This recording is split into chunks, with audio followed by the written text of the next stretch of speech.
ఈ రోజు రాజం టౌన్ వైఎస్ఆర్సీపీ కార్యాలయంలో ప్రభుత్వ మెడికల్ కాలేజీల ప్రైవేటీకరణకు వ్యతిరేకంగా చేపట్టనున్న ప్రజా ఉద్యమం పోస్టర్ను ఆవిష్కరించారు. ఈ కార్యక్రమంలో రాజం టౌన్ పార్టీ అధ్యక్షులు పాలవలస శ్రీనివాసరావు, ఉపాధ్యక్షులు దూబ గోపాలం పాల్గొన్నారు. ప్రభుత్వ మెడికల్ కాలేజీల ప్రైవేటీకరణ నిర్ణయాన్ని నిరసిస్తూ వైఎస్ఆర్సీపీ ఈ ఉద్యమాన్ని చేపడుతోంది. ఈ పోస్టర్ ఆవిష్కరణలో టౌన్ వైఎస్ఆర్సీపీ నాయకులు, కార్యకర్తలు పెద్ద సంఖ్యలో పాల్గొన్నారు. చివరి నుంచి అలా వీడియో కట్ చేసి రవి నువ్వు స్లో మార్క్స్ పెట్టలేదు, స్పీడ్ మార్క్స్ పెట్టావు. అయింది రవి, అయింది.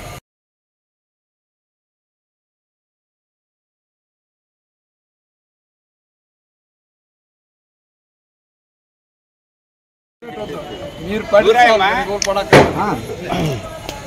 అక్కడ ఉన్నా ఇప్పుడు